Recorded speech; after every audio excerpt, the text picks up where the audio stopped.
السلام عليكم متابعين قناة مفيطة. في هذا الفيديو غنلعبو لعبة اف سي موبايل. ما غنلعب حتى شي ماتش، ولكن غتكون سلسلة ديال تطوير الحساب. باش منطولش عليكم في المقدمة، نتلاقاو مور الانترو. اول حاجة هي غنسبينيو في هذا الحدث بالنقط المجانية. الحدث الصراحة راه عامر، وكاين الاحتمالية ديال اللي يجيني شي لاعب زوين. انا الصراحة باغي من هذا الحدث نجيب هاد اللاعب اللي كنشوفو عين فاني في التشكيلة. سبينيو ببركة الله. كي جات فينا بون درافت صاحبي. دابا شحال عندي من جوهرة؟ عندي 6500. اجي نخسروها كاملة في الحوت. اول سبين كيعطيونا موسيالا، ما عندي ما ندير بيه. تاني سبين كيعطيونا هاد الكارديان، تا هو ما عندي ما ندير بيه. تالت سبين كيعطيونا بيكن باور، تا هو ما عندي ما ندير بيه. وفي رابع سبين كيعطيونا بالمر، ما عندي ما ندير بيه. يعني بعد ما خسرت الجواهر اللي كانوا عندي، فكرت بان عندي واحد ديال ديز 112 في الاحتياط.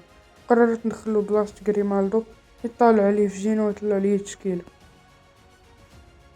وكشفت بان ما عنديش شي ظاهر يمين، كنلعب غير بهذا وتا الجين طايحلو. نمشيو ندبرو على شي ظاهر من السوق.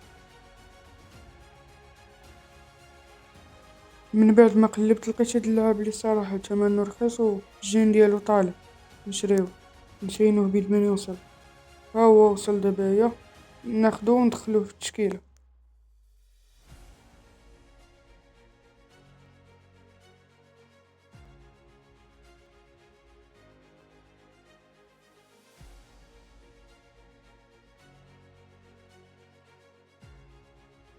ها هو دخل.